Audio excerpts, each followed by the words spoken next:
Thanks very much for making it. I think we should have more people.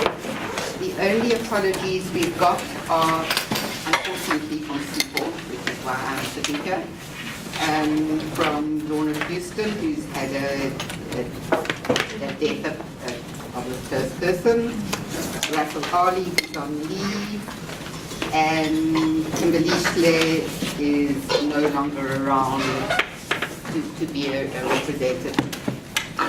And then we've got Roshani, who's taken the place of George Sitole. Well, for the last meeting. Yes. So does anybody else have any other apologies that they know of? I was wondering if people didn't go down to Brenda. Okay, well then they'll discover their error and come up. So the first thing is just approval of the minutes of the last meeting. I don't want to spend too much time on that. Is everybody okay with the minutes? Anybody have any amendments they want? No. There are a couple of problems with them. Can I just open them up? Are they major things or just typos? No, they're significant, but they're not major. Okay. Very quick. Just bear with me whilst I open it. Yeah.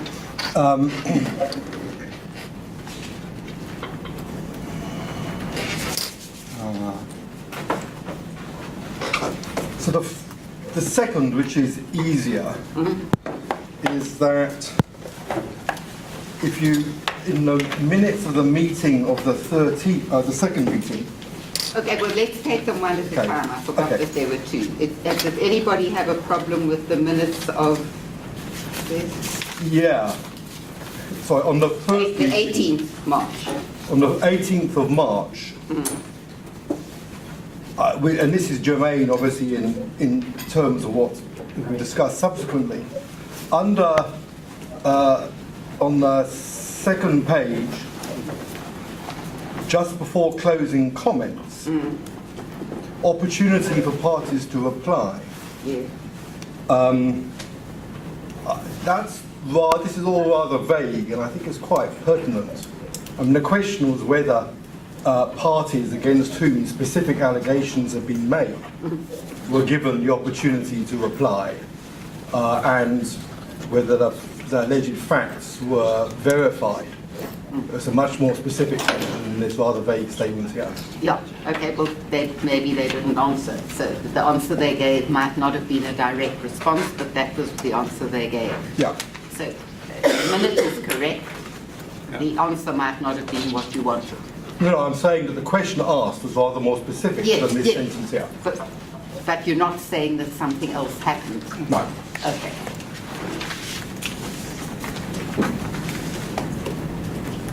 Okay. Any other? Yeah. In the committee membership, Nasikole Mlando Yes. is a member, so that will be corrected on the agenda, on the minutes. Okay.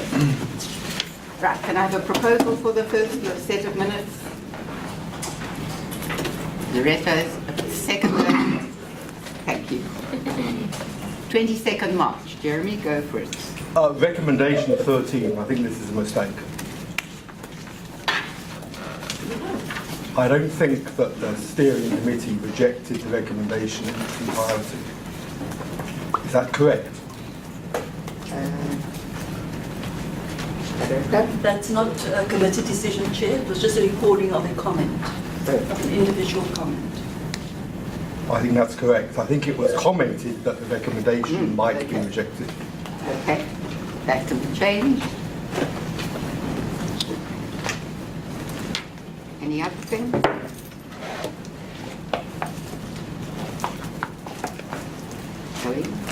Going. Gone. Any proposal for the second set of minutes? Thank you. Seconder. Thank you. Thanks. Okay, we then go on. You've all had a lot to read. The main business of this meeting is to reflect on the recommendations so that we can make a recommendation to council on the recommendations made by the steering committee. As a preface, I mean, if you go through all these things that were said in the report are contested. Everybody's contesting different things. Some people like the report, some people don't like the report. Or I don't think it's worthwhile, because we're not going to reach agreement, for us to spend time on arguing about that, because it's all in the papers. And what's more useful in terms of getting things to go forward is to focus on the recommendations. And so what I'm going to propose is that we go one at a time, including the ones that we spoke about last time, and just say, is there anybody who rejects this recommendation? If not, and then is there anybody who'd like to tweak it in any way? But, so they agree with the overall thrust, but they think it should be shifted in some way.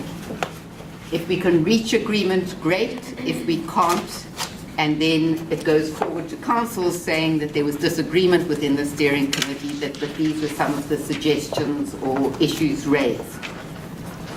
Because ultimately, it's not this committee that can implement anything. And so it's guidance that we're providing rather than anything else. And I think that way we might actually get through the agenda. Thierry, you've been waving your hand. Thank you, Chair. So I second that proposal. And in terms of the process, because we had already started discussing the recommendations in the last minute, so I'm suggesting or proposing that we start with the issue of the outstanding cases, because from the previous meeting, the executive was supposed to come with the proposal on how to deal with the outstanding cases. So that will be recommendation number 11. Okay,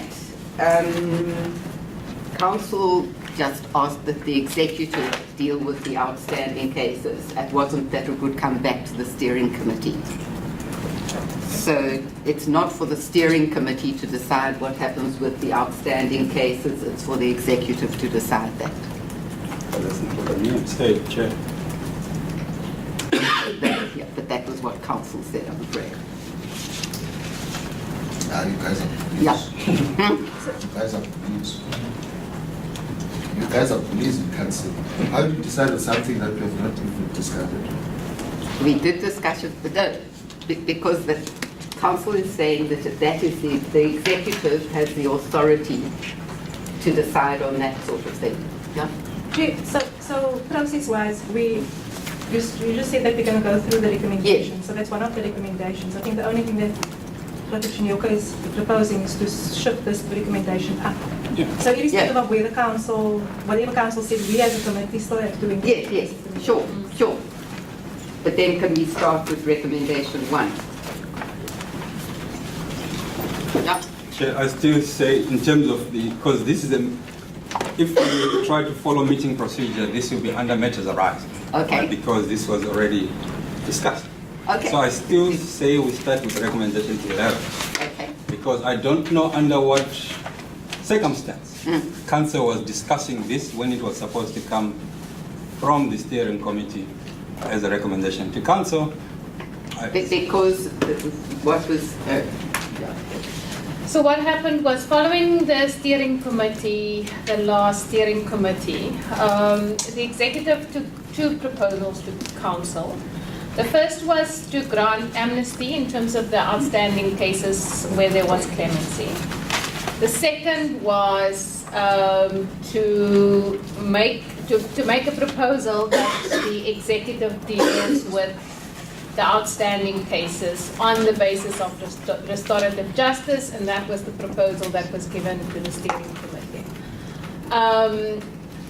The council made a decision on the outstanding amnesty cases, but in respect of the outstanding cases, council asked that the executive come back to council ultimately as oversight.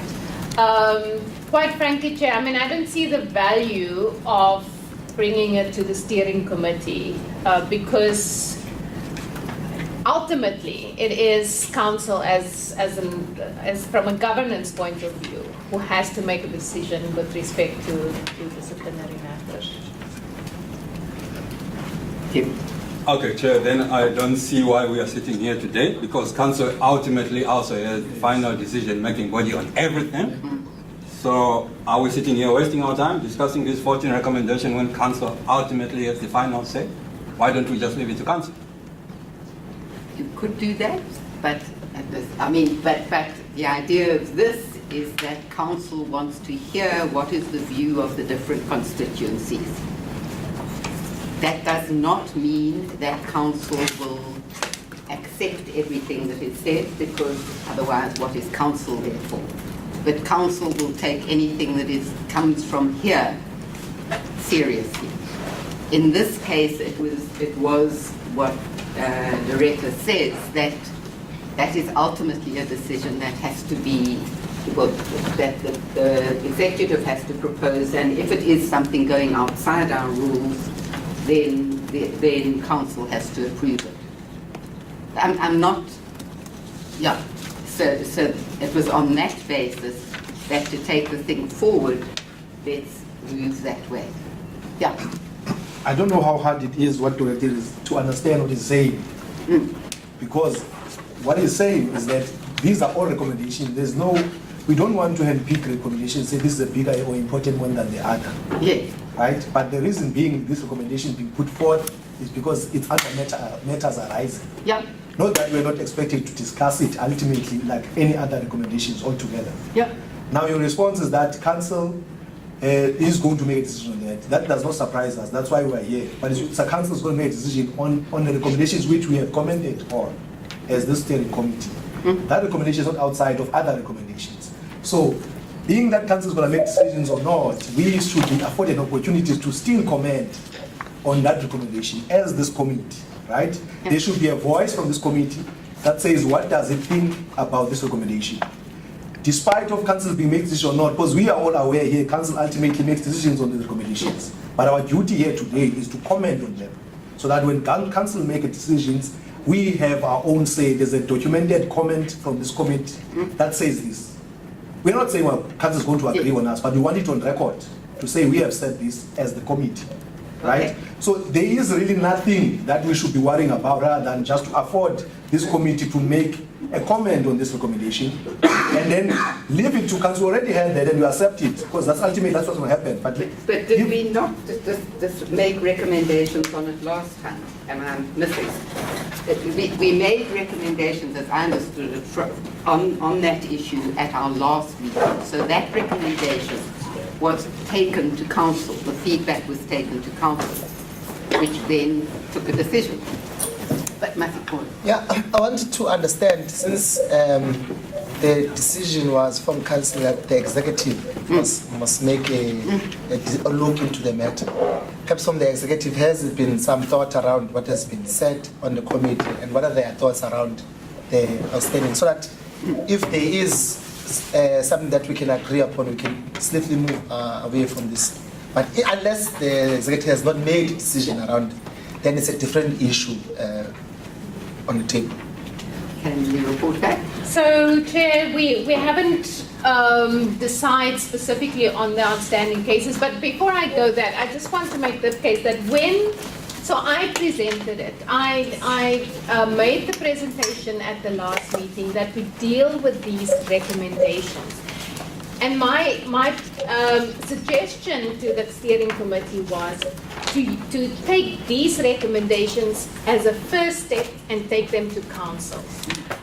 The next step now is to look at the other recommendations. So it's not clear to me why we're now revisiting recommendations, because there was an agreement on the amnesty issue. There was an agreement that we would deal with the outstanding cases, and not that it would come back. And I've just looked at the minutes, and the minutes certainly did not record that the executive will bring back a proposal to the steering committee on how we're going to deal with those cases.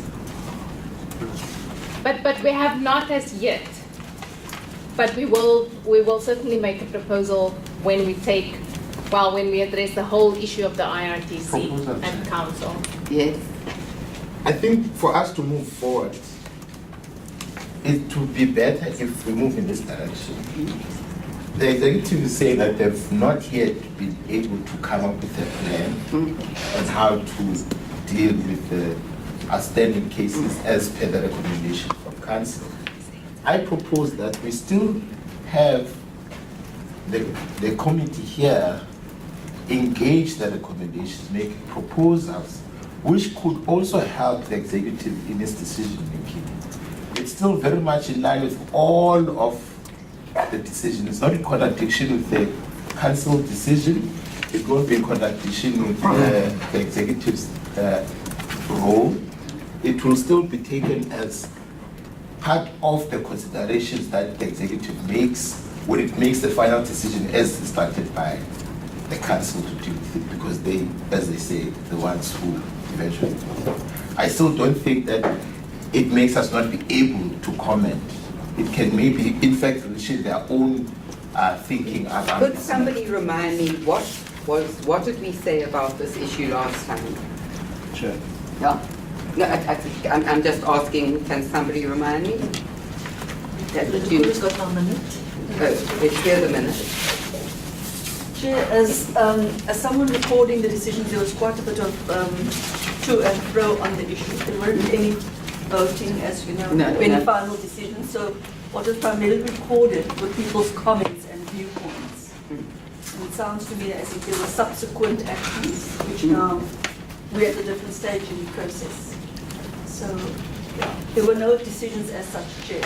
Okay. Yeah, there were no firm recommendations, you say. Okay, Chair. When this matter came up, because we from the BAC had come up with the recommendation, and our recommendation was clear in that those outstanding cases be discarded. That was our recommendation, because we had said the executive had failed to start those processes, and that recommendation was not accepted by this committee. And then a counter proposal was given to now say, let's give the executive the opportunity to go and look at those outstanding cases and then bring their recommendations here. That is my recollection of the meeting. Because then, see, we had to separate two issues. The first issue was there were three cases that had already been dealt with, and those were recommended for amnesty, so that was done. But the case of outstanding cases, because nothing had been done, no work had been done on those ones. The executive now proposed that they go and look at those cases and now bring their recommendations here. Because there is nothing that separates or that distinguishes those outstanding cases. They were reported to be around 33 or so from those cases that have already been granted amnesties. So if now, say on three matters that were submitted last time, some representatives were saying that before we can recommend amnesty, can we hear what the substance of the cases were? So now we're being told that these 33 or so are just going to be dealt with secretively. Okay, I've found it in the minutes. It's on page 5. The chair reminded that there were two categories of cases, one with charges and others that had not gone through a process, and that the commissioners indicated that they did not have the capacity to deal with these. The chair called on the steering committee to allow the executive to prepare submission to the steering committee, and that a resolution be found that had due regard for restorative justice. So that does say that it would come back here. Yes.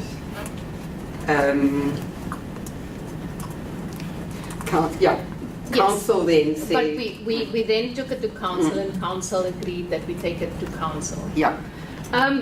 Chair, I think Linda Kushle has given us a way forward. We can certainly make, I think we should get a sense of how the room feels about how we should deal with it. There are cases that we know will not be able to go forward because of lack of witnesses, or the students have left the university for whatever reasons. But there may be cases where we want to deal with it that can, in principle or theoretically, still go forward, but that's where we want to deal with it on a restorative justice basis. And so it would be good to hear the recommendations, and we will take them into account. Because we can't take the matter further, because we don't have a proposal to bring to the steering committee. So they just to kind of Yeah, well, take us my forward. concern is that we're not going to get any further than we got last time, and then there were a whole lot of different views put forward. So I'm worried about all the other recommendations we want to deal with, and we're going to spend time just basically repeating what was said last time, which doesn't seem like a good way of spending time to me. Maybe we take a straw vote. Do we deal with this first, or do we deal with the other things first? Yeah. I thought that today's meeting is more holistic, and the university executive has done the right thing to say this is our whole response to the recommendation. And there can be some things where people can say, okay, well, in this recommendation, maybe give us further details later on. But it looks to me that rather than discussing the specific recommendations, let's look at the whole response first, and not focus on specific issues.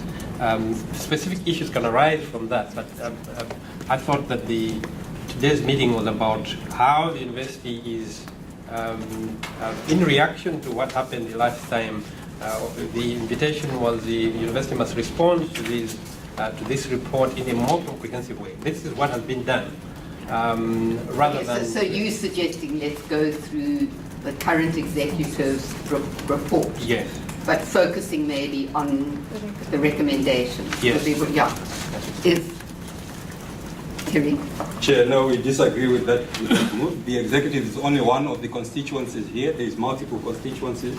The decisions from last time from the minute was that the constituencies go and engage with their constituents and refine the recommendations to bring them back here. So the executive has sent their recommendation is just one of several. That was my understanding of the process, but yeah. It seems to me that we're not likely to make much more progress on this specific issue until there is more transparency about what it is that council and or the executive are actually proposing to do. And I think last time we met, we were not unsympathetic. And I'd go further. I'd say that I think the steering committee was largely sympathetic to the concerns of the protesters that some finality be reached on these cases. Right? And it looks like we just don't know what's going on. Right? And finality means not just finality for the protesters who may or may not be accused of particular acts, but also, in the name of restorative justice, means some transparency for those members of the university committee who feel directly or indirectly that they were the victims of these acts. And at the moment, we don't have any transparency, therefore there can be no restorative justice. So it seems to be very important that the executive and or council is at the very least transparent about what they're proposing, what is happening with regards to specific allegations or cases, in the same way as there was transparency around the initial cases for which amnesty was awarded. Okay. Can I suggest that we record that the steering committee was unhappy that there wasn't a proposal, even if this was in line with council, it should go to council, that there was no further information on what would happen on these things, and that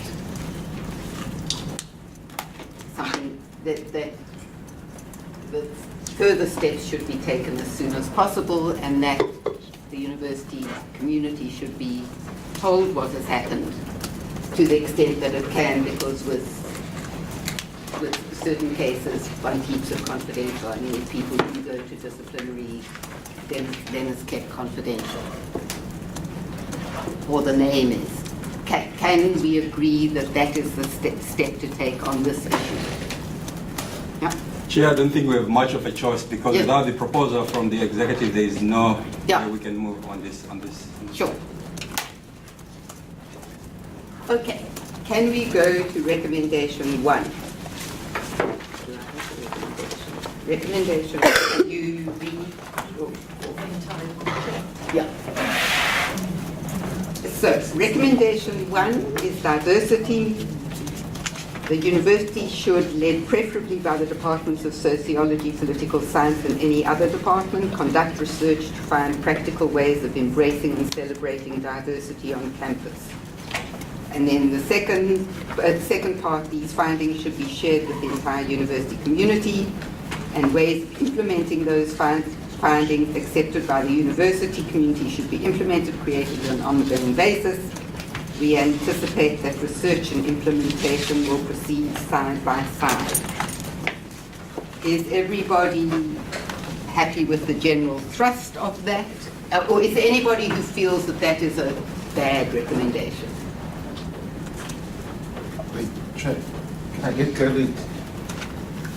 I was under the impression by going through the recommendations, what we are really doing is giving meat to the recommendations in terms, this recommendation is quite broad. And the question would be, how do we make sure this thing happens? I was not under the impression that we have the authority to actually reject the recommendation itself.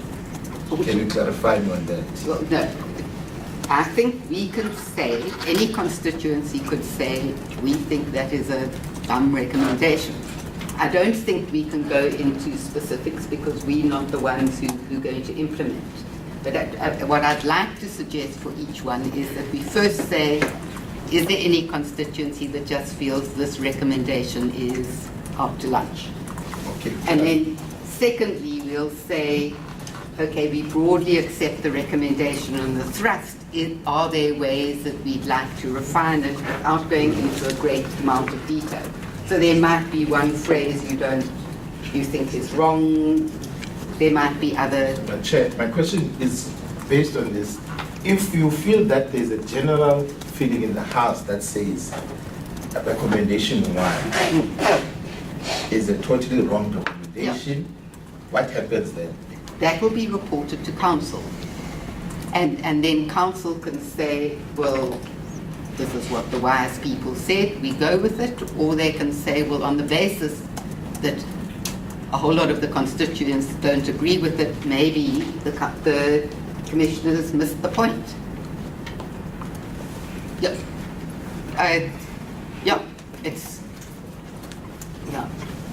Chair, if I remember correctly, at this meeting, the previous meeting, we went through the recommendations.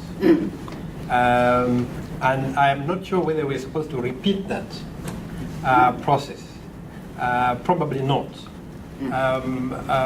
It seems to me that most of the recommendations are directed at the university.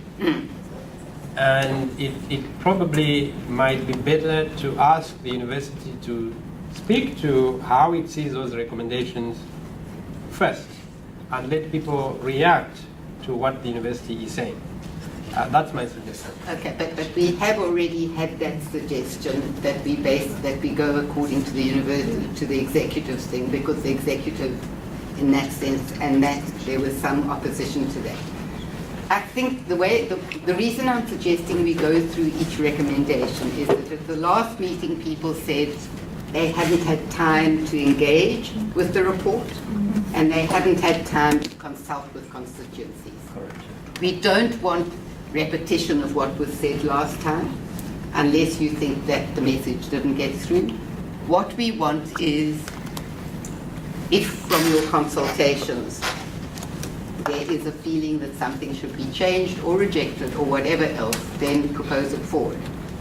If we're all happy with, I don't necessarily want to comment on each thing. Basically what we're wanting to do is to check that there is general comfort with all the recommendations so that council can feel comfortable in saying, okay, there's broad agreement with these things.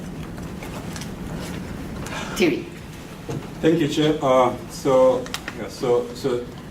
that's the correct assessment. So this is one of those recommendations that we just briefly touched on in the previous meeting. And so the sentiment there was that the recommendation itself, in terms of dealing with diversity, there's nothing wrong with that. But the problem that was cited was the issue of now singling out a few departments Yeah. because they are also part of the university, which is trying to also grapple with these issues. So we from the VAC are not averse to that. We actually agree that it cannot be the Department of Sociology, Political Science. We have to think of other ways of how to engage with this. Yeah, I mean, I got the sense at the last meeting, that was a general thing with why pick out those two. This should be a broader endeavour. But it shouldn't fall through the cracks because it's everybody's business. Yeah. I mean, I think this recommendation should be fairly uncontentious. So, Chair, with respect to almost all of these recommendations, the position of the executive is that we agree with them broadly, but when it comes to implementation, we believe that it should be, and that is the university's role is to do implementation, and that we will consider ways in which to implement it. So if you look at diversity, for example, I think it's doing research is one thing. I think our emphasis is how do we find the practical ways to embrace and celebrate not only diversity but actually to look at inclusion, because that diversity is sort of it's sort of a dated concept. And so that's the kind of difficulties that we grapple with, in the sense that some of these recommendations are not actually in line where the thinking is in respect of transformation, and that we may in some respect have moved, intellectually have moved already. And so for us to do research on diversity is sort of the kind of thing that would have happened 10 years ago, and we're not there anymore. So for us it's about, so that would be, and that's our recommendation to council, is that we agree with the recommendations, but we will do the implementation not necessarily in the way that it is set out here. Yeah, thank you, Chair. It seems that we're not, as the Sheikh, we're not far away from the executive that much. Our recommendation was, and it's in line with the second recommendation as well, was to say that in terms of implementation of these, a unit of some sort has to be established within the university, whose duty is to look at the university in its entirety, from faculties to administrative departments, and make sure that how, for example, if there's already research that has been done, look at that research, and their job is to make sure that each department in the university is in line with the spirit of equalization and diversity within the university. So we don't just say that the executive must find a way to do this. We actually say it's either we form a new one, or a decision can be made that an institute that has been doing similar things within the university itself is buffed up, and part of then now its duty is to make sure that equalization and diversity within the university is something that is realized across. Okay, but you are agreeing that it can't be only in one unit. It's got to be the duty. That's like a watchdog thing. Yeah, yes, sir. Yeah. So my fear is that we're bound to repetition, right? Because as much as the recommendations can be fleshed out and go back to the executive for them to come in specifics, right? I think what I would have liked to see is for the exec to come up with a report that says, for each, it was like, for instance, like what Professor Ferris is saying, is that recommendation is proposing diversity, and yet the university strategic plan, they may already be making far ahead in terms of recommendation 1, right? So like, I'll take that further than to say that, I would love to say of the university to, in terms of engagement in the recommendations, to come up with the report and says that of these recommendations, this is the work that we have done, and then we can see how we can calculate the recommendations in terms, is that already there? Done now. Yes. Sure. Okay, fine. Okay. No, I mean, that's exactly what the response of the executive does. Okay. It takes recommendation by recommendation and makes and says, this one we've already done stuff, or we've already got this planned, and we of, you know, tweaking it this way because diversity is out of it. I don't know. Yes. Yeah. Just wanted to say, probably Stockholm didn't read that thing, Yes. like most of us didn't, because those things were sent on the weekend, and some of them are 86 pages. I just wanted to put it down Yes, here, yes, that yes. unlike other people are getting paid to read these things. That's one of I'm not paid to read it. aside from this.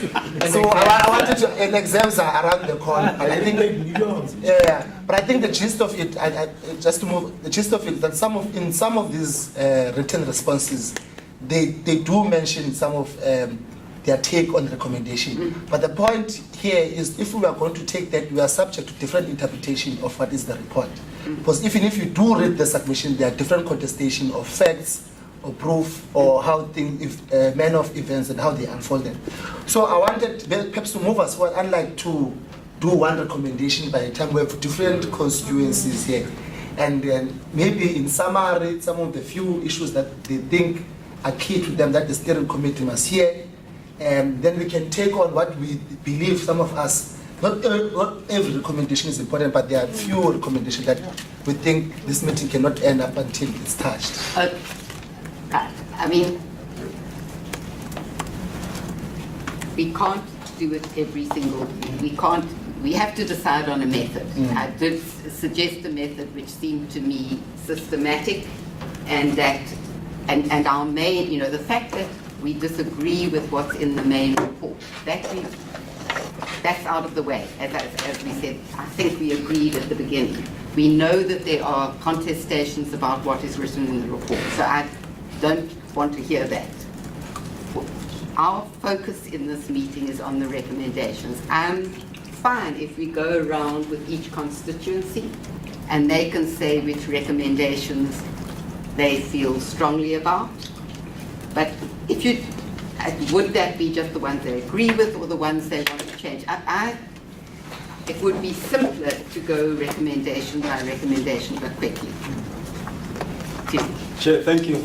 So from the BAC side, we actually have a proposal that we hope is actually going to tie in a lot of these recommendations under that proposal.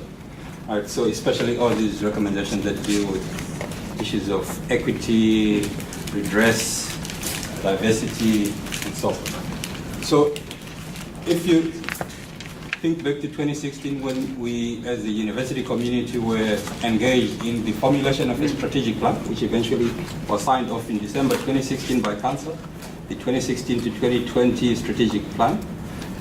And then a few months later, the South African Human Rights Commission also did a study on transformation in higher education. Right? They came up almost same kind of observation. But in terms of the strategic plan, right, so issues around these kind of issues, say for example, issues around diversity, decolonization, equity, and all that kind of stuff. There was a recommendation there that we need to rethink our structures, right? Especially those structures that reproduce power hierarchies. So that's the point we're moving from as the BAC. So we have already indicated to the Transformation Forum, for example, that we are going to propose that there be the kind of vehicle that Lindoku maybe is thinking about, that there be a University Transformation Committee. Which there is. There is a Transformation Forum, it's not a Transformation Committee. So the University Transformation Committee would now, because if you look at the structures, the governance structures, the Institutional Forum advises Council on all these matters, issues of human rights, diversity, and so forth. But Council is not going to implement the advice that it gets, right? So, for example, when the Institutional Forum advises Council on employment equity, then the University Council sends it to the University Human Rights, University Human Resources Committee to now develop policies and so forth that can be implemented. But we don't have a similar vehicle when the Institutional Forum advises Council on issues of transformation. That now Council can now send it to now say, develop policies and ensure implementation. So we're saying that we're going to write that proposal to the university community for comment. It's going to come sometime this week. But from the BAC, we're saying structural changes especially in terms of our community structures, are going to address a lot of these issues around redress, diversity, equity, and so forth. Okay, so that's unrelated directly to any of the, it's No, an it's- omnibus thing that goes, I mean, it doesn't relate to any specific It recommendation. relates to all of these, the ones that deal with diversity, Yeah. decolonization, that we are now saying, because the local was talking about a unit, we are talking about a university committee that reports directly to council. Because the university committee will be all-encompassing. It will consist of the representative of the university community. Okay, well, I mean, that's on the, yeah, so you're That's all right. tabling that. And I think I'm not going to ask the executive to respond on what there is or what there isn't. So, this is very silent here.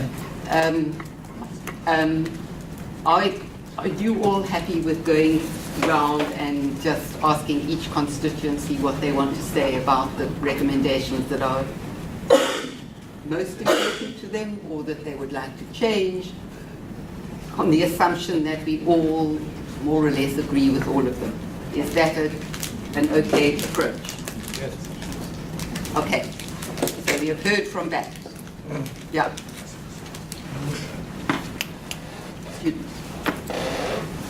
Can we hear from you, or do you want time to, yeah? Yeah, no, I think part of the biggest concern was, of course, from students is around the institutional culture.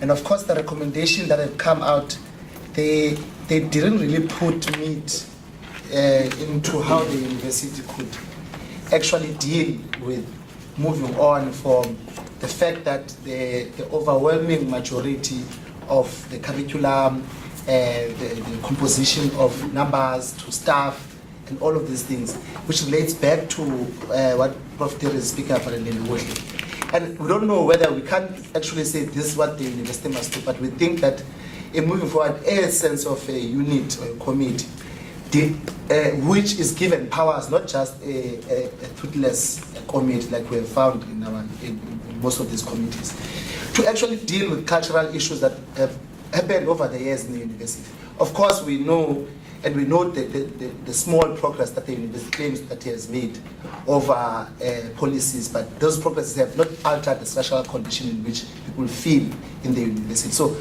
we are in line with, we accept the recommendation that is made around the institutional culture. We do believe that the university is racist. Whether people want evidence of racism, they know the reason why we have white people is so much evidence of racism in this country.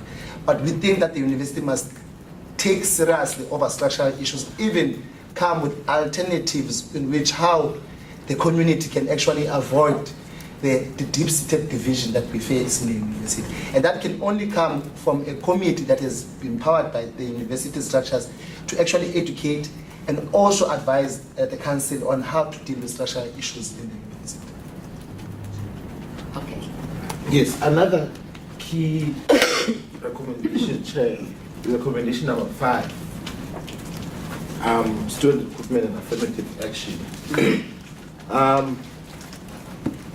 To make effect into this recommendation, we think that also the recruitment office must be beefed up in terms of being able to not just go around Cape Town and to southern suburb schools, but to be a proper budget for people and people there in that office to go to faraway places like Limpopo or Mpumalanga. Even if you look, for example, in terms of to fit in with the media and everything, you see around, we just had an open day recently. So there's not a single poster of that outside of the southern suburbs.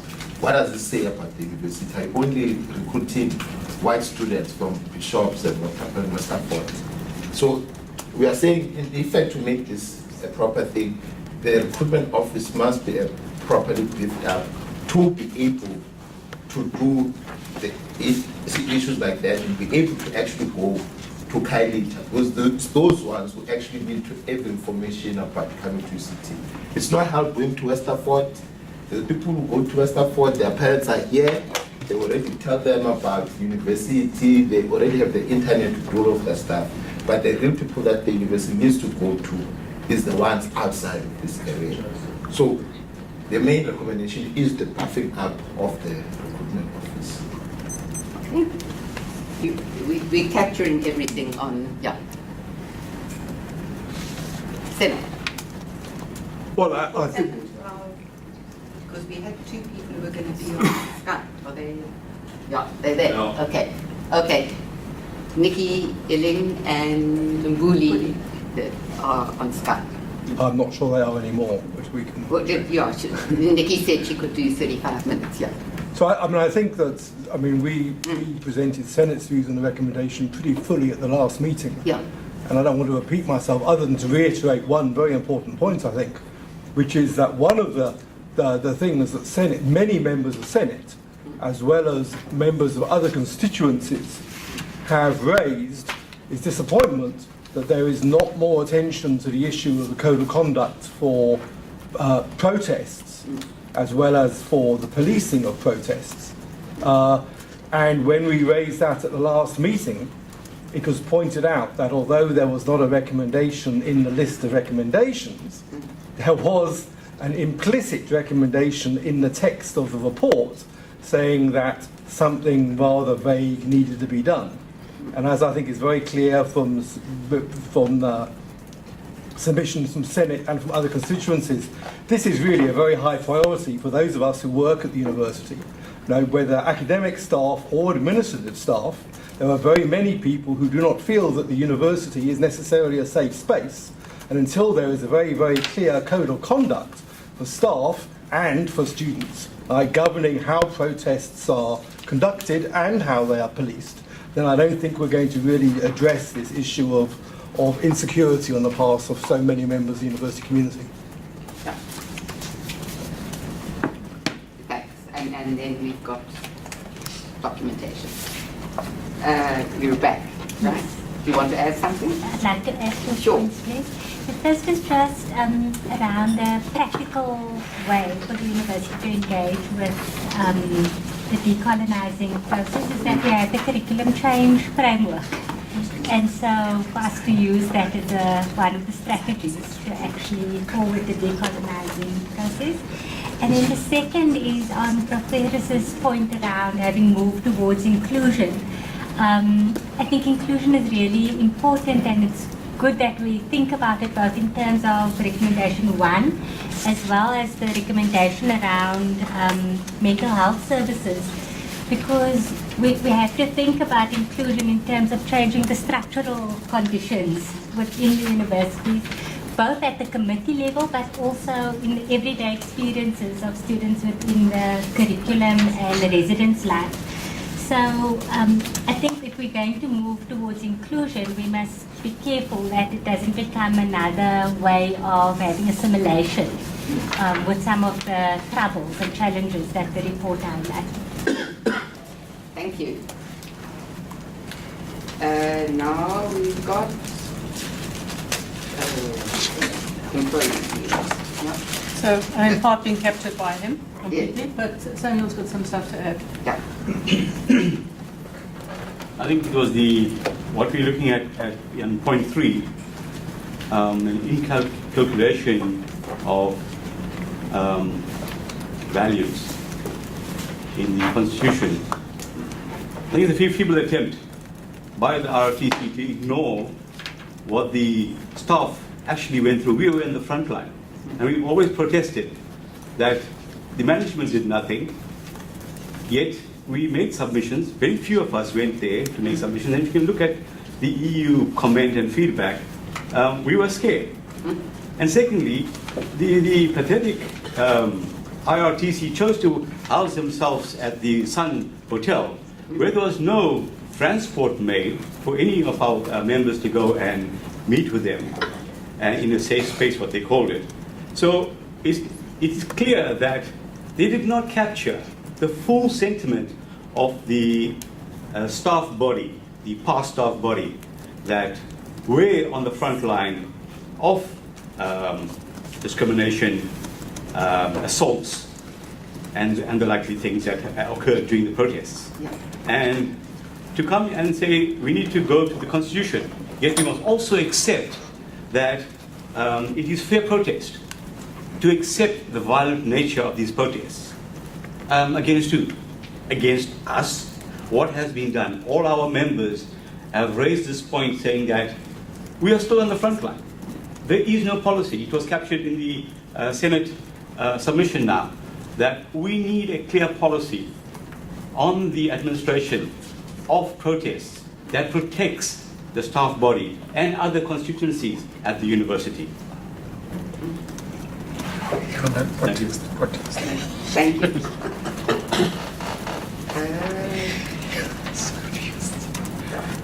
Andrew. Great. Yeah. The academic team, we just got very poor feedback from staff. When the report first came out, there were requests to have time, but then later there was just, we had a forum up and there was very little engagement. So Nothing specific, yeah. Okay. Thank you for trying. Yeah. Nothing to introduce, nothing to add. Nothing to add, okay. Edwina? Oh, sorry, no, I left you. Me? Yeah. On behalf of the deans, we think that the university executive has provided a comprehensive, balanced response, which we affiliate ourselves with. Okay, thank you. Edwina? Thank you. Chair, so we also tried to put together the PASS forum, which, by the way, the PASS forum is made up of pay class 10 and above. And that's something that our PASS forum members raised as an issue from the beginning of the process anyway.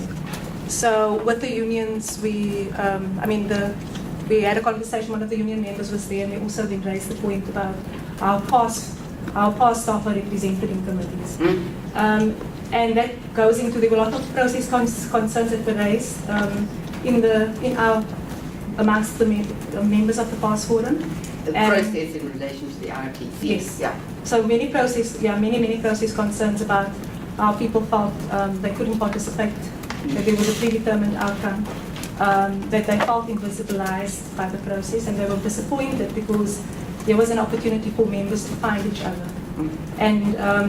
And there was concern about how we deal with some of the cases cited. For example, the issues of racism that was cited in the report, how that gets dealt with, and not to leave those things undealt with. But generally just a concern about the actual process. Now, it seems like the recommendations, and I'm heartened by what Professor Perez is saying about the university executive has moved on, and from the submission, it's clear that it's hopefully going to address the concerns that people are feeling right now, because the audience in the room was very diverse, and there was a feeling of this was a missed opportunity for reconciliation, that we hadn't found each other. And these were possibly the issues, the long, deep-seated issues of institutional culture that had come to the fore through the process period, that we hadn't found each other, and so hopefully whatever we do next must determine that. There was a big issue raised about the current staff climate inclusivity survey that's being done, and how for some people even the act of trying to do that survey brings to mind what is being said in the IRTC report. So I think there is a bit of a blurring of lines in that respect. So yeah, I'm basically saying a lot, but I think that the recommendations will hopefully take us forward in terms of dealing with the issue that people are still feeling that their concerns have not been addressed through this IRTC process. I don't know if Mabu wants to add. Do you want to add, or No, you want to take Mbudi? From the sorry, yes, Mbudi. Yes, hi, Lady. Sorry about that. Yeah, I've just been having issues with the mic, and now I'm getting the interference myself. So we actually wanted to just reflect on the journey that we have gone through on this process, where we started at the mark to say, oh, the interference is killing me. I'm getting a lot of feedback on my mic, on my headphones. I think they're trying to deal with it. Okay, so I think I'll just type through my comments and maybe somebody can. Yeah, because it's killing my ear. We can hear you completely perfectly. So if you just pretend there's no noise and talk. We're getting absolutely no interference this side. Hello? We are getting no interference this side. Can you? Okay, I think I'll just type through what I want to say because You can't see the text. the headphones are okay. Let me do this. Yeah. Okay. How's that? Very good. Hello. It's perfect for us. It's been perfect all the time. Better. Okay. I've got rid of the headphones. Let's stay on that as it was causing interference on your side. Yeah, so anyhow, we just wanted to reflect on the process that we've gone through as this multi-stakeholder committee that was set up to set up a stage for the work of the commission to be conducted. And we've gone through a very rigorous process that, you know, included setting up the terms of reference, which wasn't an easy road to travel, but we collectively did it and then identified the commissioners that conducted this work for us. And the commission did this work, you know, within the parameters that were set, and our sense is that we need to accept the report. What's important is that the report is not shelved and that we just move on. And, you know, the recommendations are very important that they are turned into actionable items. As we recognize this as as bravery of the university to have gone through this process, which has taken a lot of resources. And also we mustn't forget the events that actually led to what started the process, the protest actions, because it was felt that, you know, there's a lot that wasn't working. It does take a lot of time and investment to change attitudes, and our sense is that we need to embark on that.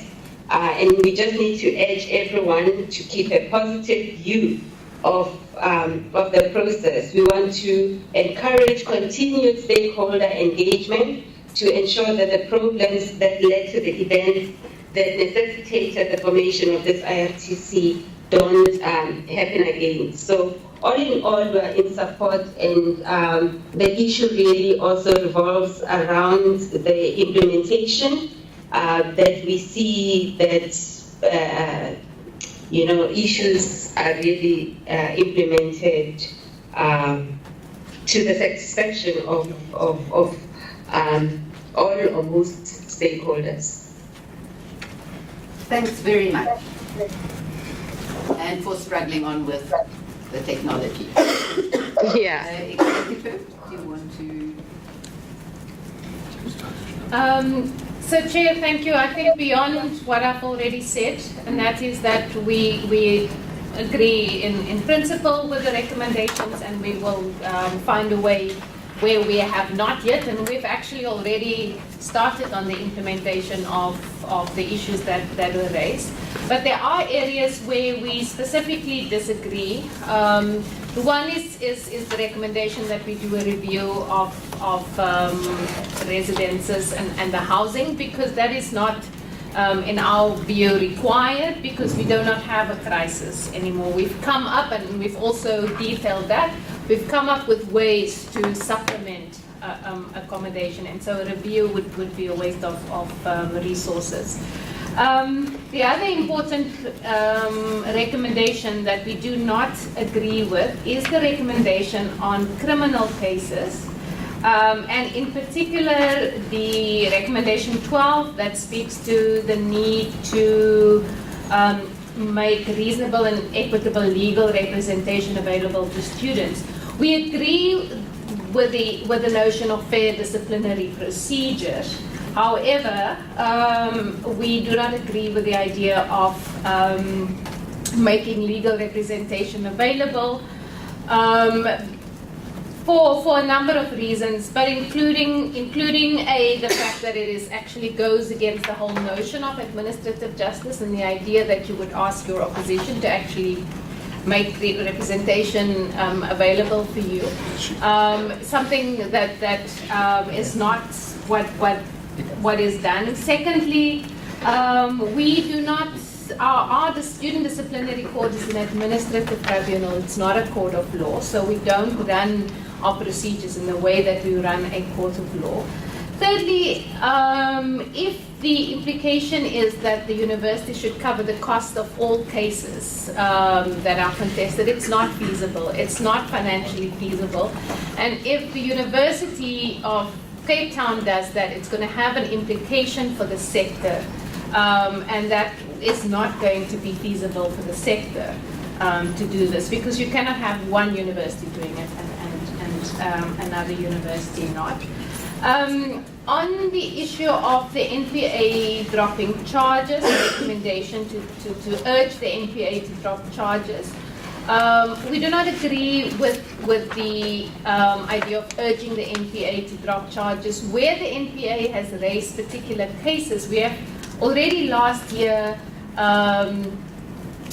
wrote a letter to the NPA where we indicated that we will not oppose a decision to withdraw charges. In other words, we will not instruct the NPA, but we've indicated to the NPA we will not oppose a decision to withdraw charges and to seek diversion out of the criminal prosecution system, and that has happened in a number of cases. Then finally, the recommendation that the university must develop a comprehensive policy on amnesty and clemency. We don't think that is appropriate.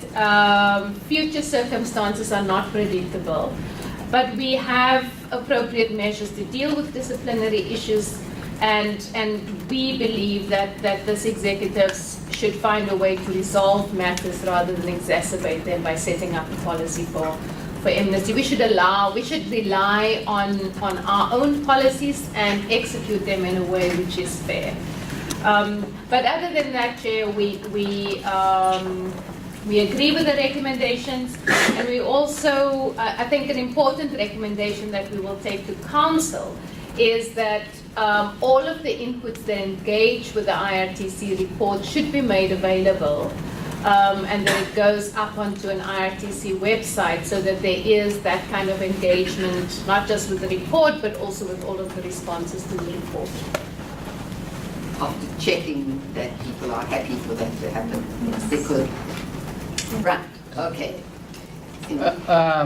So I would like to engage on, I had actually a counter proposal on, I'm not sure that this is the time, but the university has opposed on the fair disciplinary proceedings, and what I want to propose is that, yes, I do agree that offering legal representation to someone that might just get, because they didn't often at least at residence, maybe unreasonable. But what I do want to propose, and I think my constituency will agree with me here, is that on all of those cases that fall on DJP 5.9, this means that all of those cases whereby expulsion is a possible outcome of the disciplinary hearing. And I'll extend it further to say that on all of those cases whereby rustication as well is a possible outcome of the disciplinary hearing, right? The university must be obliged to provide legal representation for those students. And I disagree with Professor Ferris that this is counter-administrative procedure. The state charges you, and the state gives you legal representation, right? That is not an oxymoron. But as long as the legal representation is independent, right? So although the legal representation is provided for by the university, it must act in good faith for the client they represent, right? Which is not the university. So how I would, and I would like this recorded, so that the university executive can engage with and do feasibility study or whatsoever, right? For all cases whereby, both like DJP 5.9 explicitly provides that, like the rules on Handbook 3, it says that where expulsion is a possible outcome, the student can apply for legal representation, and the university will endeavor to provide, where possible, legal representation. They will try to find someone, a CA, a candidate attorney, to take the case pro bono, or a staff member, right? You say, and that's already in... That's already in number 3. So what I will change is that instead of endeavor, I'll make it an obligation that yes, they must, all right? To ensure that there's a fair legal process. But then what's happening is that right now, students apply, like let's take sexual harassment. Sexual harassment, so not sexual harassment, sexual assault, right? Sexual assault is a category D, disciplinary process, right? Category D is possible expulsion, right? So now when a student applies for legal representation, the university will say, okay, fine, go and find a representative. What that does, it hogs the process, right? Mind you, currently, the University Legal Counsellor and Ms. Isaacs is the only one that deals with sexual assault cases. So imagine if 120 students indicated, yes, I want to find a legal representative. And the university says, that, okay, they go out in a way and find a legal representative. That can take about a year. That is more detrimental to both the complainant and the students, and it hogs up the process. But if the university had a process in mind whereby, for example, they could engage with the law faculty or had a system in place whereby for these type of cases, expulsion and rustication, you've got a ready pool of legal representatives you can draw from, so it will fast track the process, because those are important cases. And I think you need to have an equal footing. Okay, and point made. No. And heard. Yeah, Chair. I think we must have a process here, and it's not at all in contrary to what Simo is saying. But I think for the fairness of the minutes, and that the minutes are very clear to council, the executive made about 3 points that they disagree with. I think it's very easy for when the last group speaks, they make a rejection of certain points, and then it's read in the minutes as if there was a rejection of those points. I think what we need to do now is to make, for example, the 3 particular points that are in contestation. For example, the issue of the disciplinary proceedings. Policy review. Let's have a proposal put forward. The executive is saying that they recommend that the committee rejects this. As Shakful, we are saying that we want this to be accepted with particular specific recommendations to it, such that not everyone gets a legal, as Sino has said. But I do think that it would be important that we actually have a proposal and then we test the proposal in this meeting so that it does not seem as if now council doesn't know what actually was the feeling. But the feeling would be if the last person speaking, and it's executive nonetheless, that says, and then the same people are going to implement this thing, and then they say that they reject. It's very easy for it to be seen as if now the steering committee in general rejected. But you're the last person to speak. Yeah, I'm the last person to speak. So that is it. Yeah, but if we can move in that direction, Chair, have a clear proposal, and then we test it. I don't think we are going to reach agreement on things. So that is my fear about it. And if we start pushing for agreement on this, then why don't we push for agreement on other things? I think we agreed at the beginning, but your point is taken that the minutes or whatever, or the report back to council needs to make it very clear with bullets or whatever it is, that these are all just from particular constituencies. And I think the way we've done it, thank you to whoever suggested, makes that very clear. So I don't think it will be taken as the final thing. I really am hesitant to start trying to find agreement in this committee.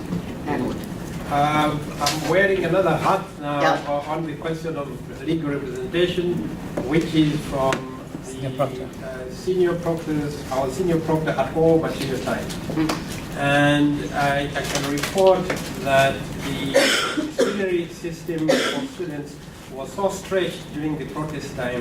The volume of cases multiplied exponentially. The cases were litigious. There was outside counsel. We struggled to cope with it up to now. The backlog caused by that period still continues up to the moment. The law faculty could not provide, the system depends on the law faculty, not just for student disciplinary processes, but also for staff. can possibly not cope with the workload that is there now. And also how contested the proceedings are, including how stressful they have become, because the parties are just much more difficult to handle. We will never get to a position where we'll have more members of the law faculty participating as is being demanded, whether paid or not. At the moment, it's nominal payment. The university relies to some extent now on external proctors because the law faculty cannot do that, and that has become extremely expensive. Looking at how the university funds itself, I fail to imagine what source of income would justify this expense. It has to be from the government, but the government doesn't fund us based on how many cases we have disposed of through disciplinary. It's through research and through student throughput. That's how they fund us. We have to look at the possibility of external funders, but they don't fund that kind of activity. So I don't see any possibility where this can be covered through the university system. But more so from the perspective that we are not legally required by law to provide legal representation in disciplinary cases, which are civil in nature. These are not criminal proceedings. Okay, having we've gone into it, I don't want to, because we're now getting into debate about a particular thing. No, I'm saying that I'm senior proctor. No. I think you've proved my point that we're not going to reach agreement on these things. So thank you for that.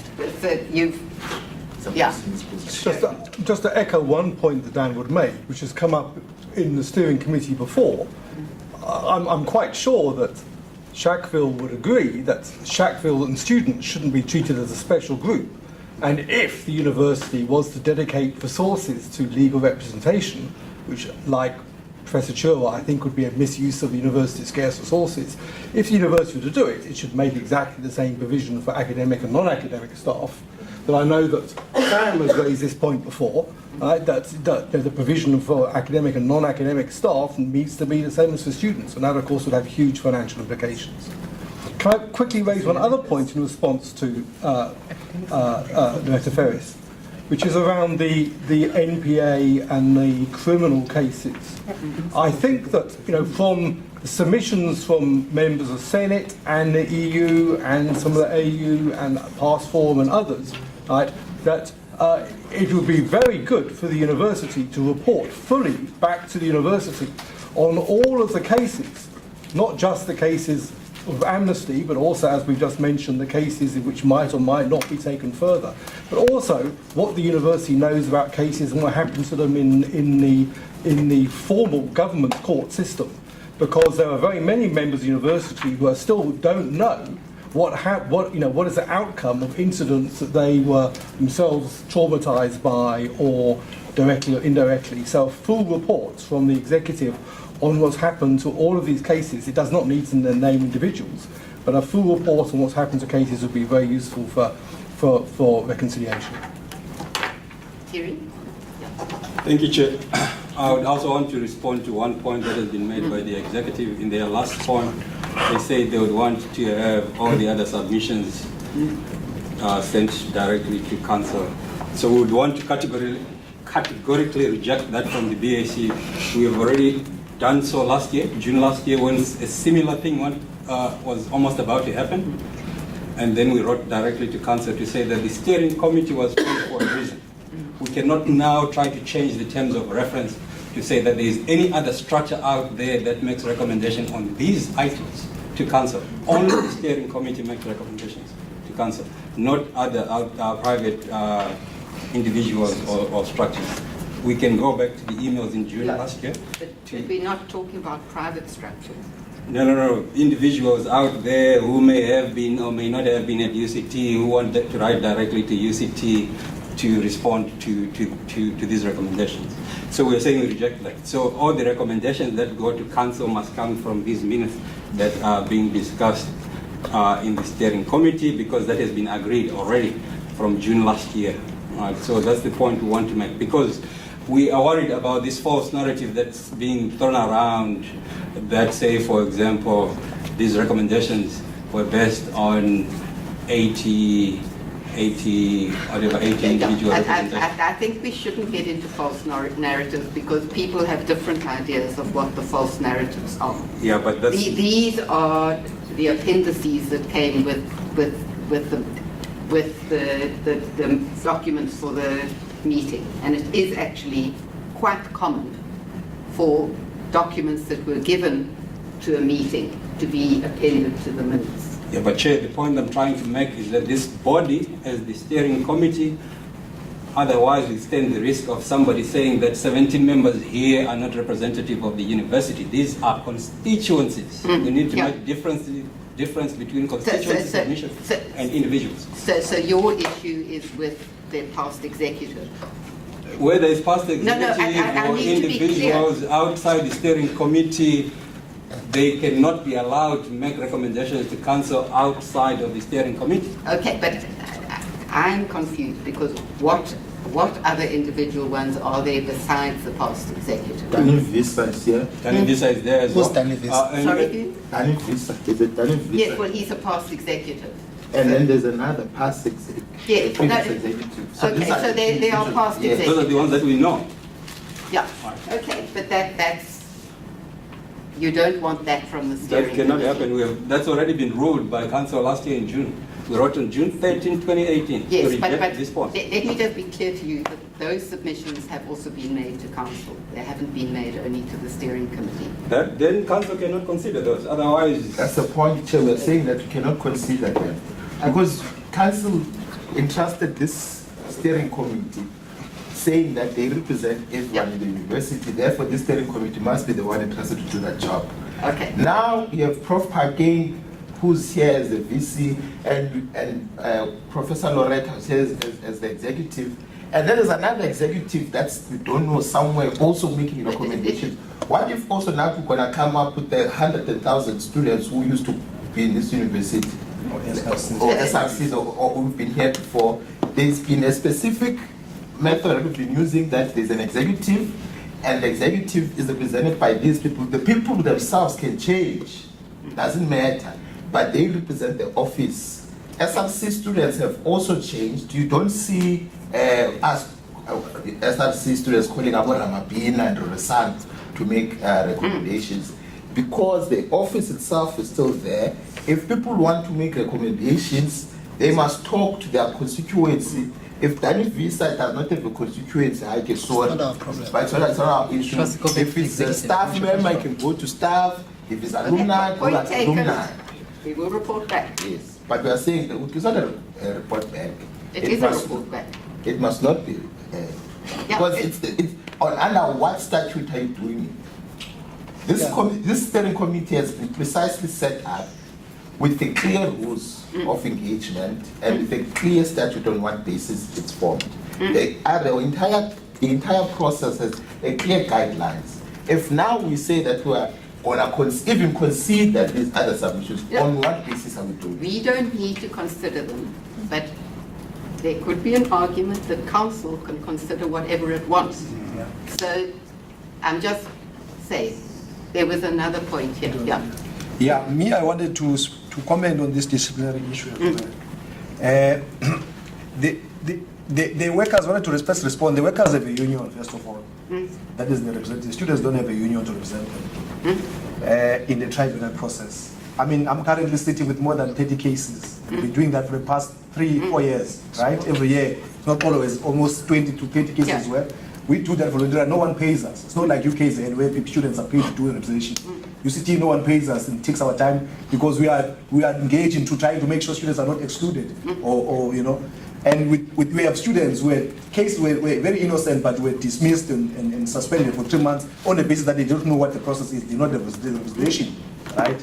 So this arises out of those concerns. And secondly, one of the concerns with Sheffield, it's not because Sheffield people who were charged were a special case. It was on the basis that the University Tribunal is a kangaroo court, right? Where the Vice Chancellor is the respondent, or the executive is the respondent, and you also been charged there. And the Vice Chancellor is the one who appoints the proctor, right? And the prosecutor is from the university, and all this, the assessors are also from the hired by the university. All these people are paid by the university.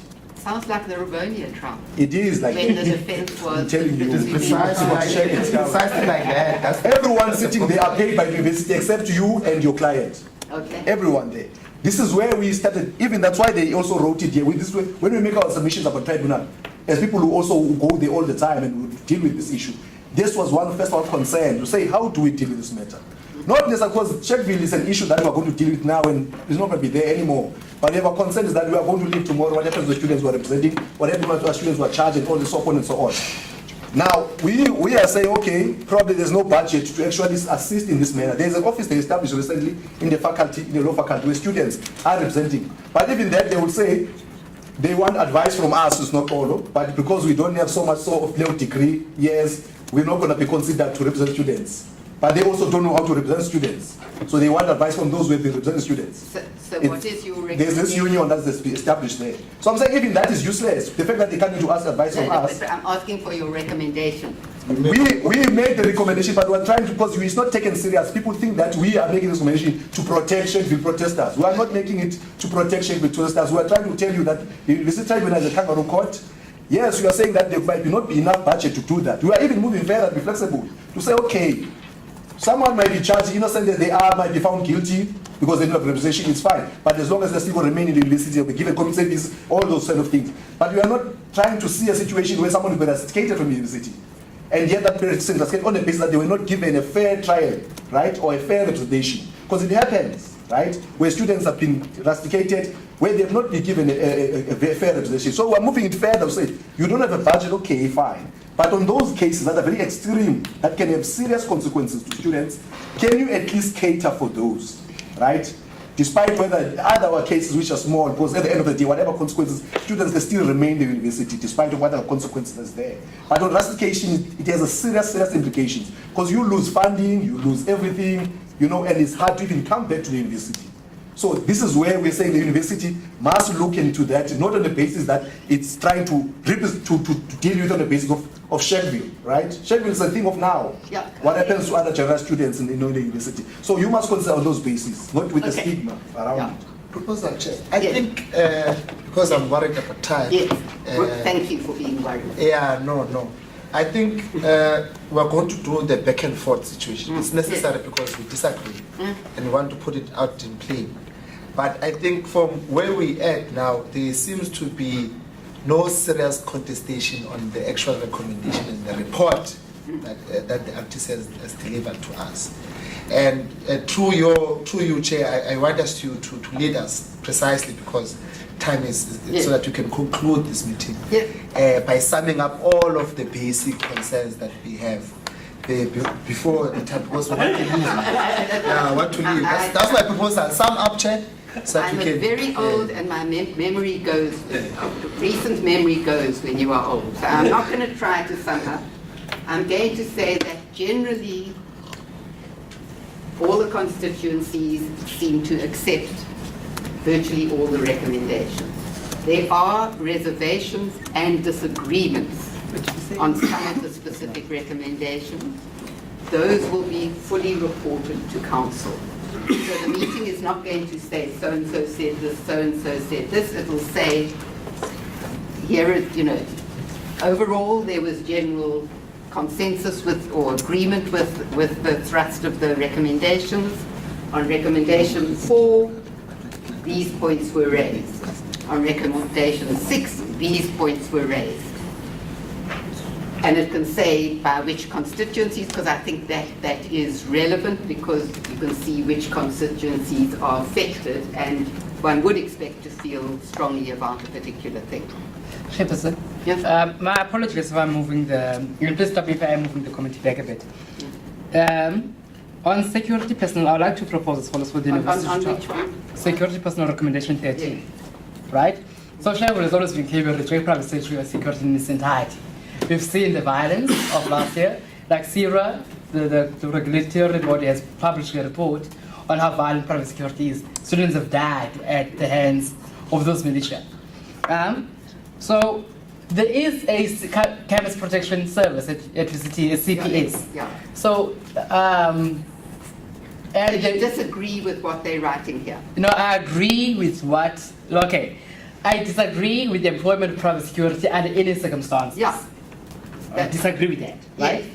However, I do expect the executive to oppose that. So in preemptive to that opposition, I'd like to task of the executive, unless they can give me good reasons why not, CPS cannot be used to police protests and assisted by police if protests become extreme. I think both CPS like here, if CPS mishandles me, sexually harasses me, right, or assaults me, I can point out that this officer here who's an employee did this, and I can sue UCT vicariously. But with private security that has no name tag, I can't point them out, right? So my point is that, I recommend as follows, in terms of this recommendation, this is giving me to it, unless I haven't read the executive report, I'm sure they've touched on it, Yeah, right? and we do have a policy that security personnel are meant to wear name badges. Well, your private military never wore any name badges, right? Historically. Because they come from the former rebels, that's what they do, right? But that's not the point, I digress. So my point is that can the university executive develop a policy whereby CPS is empowered to police protests and maybe assisted by the police SAPs if necessary, and in lieu of employing private security at all? Yeah, so I like that to be recorded. So like or for the university to come up with reasons as to why that cannot be done and why they have to resort to private security. Okay, we did have if I can remind you, we have a policy on the police on campus. We did have a process in place to draw up a policy on private security. This committee, the IF said they didn't want to do it because the IRTC was going to in place, and this committee agreed that matter would go to the IRTC. This is all the IRTC produced on it, so now it is up to the executive to draw up a policy on security, and they can take law. It's not up to the executive grab of policy on private security. The IRTC brought it back to us for steering committee to engage on it, all right? No, they put this recommendation, which actually would allow for private security. So I think we should just note your points, and when the policy is drawn up, that gets taken into account. Yes. Chair, because it seemed as if it didn't get a proper consensus on this thing, I'd like it to be put on record that we also urge Council to seriously think around a body that will be able to implement these recommendations. Yeah, I think we have got on record that you want some sort of structure. I'm not sure about implementing, but that oversees that all the different. Yes, that makes sure that they are. Yeah, I think that came through quite clearly. If you let them implement, then you're letting everybody else off their job. I would like to thank everybody for your participation.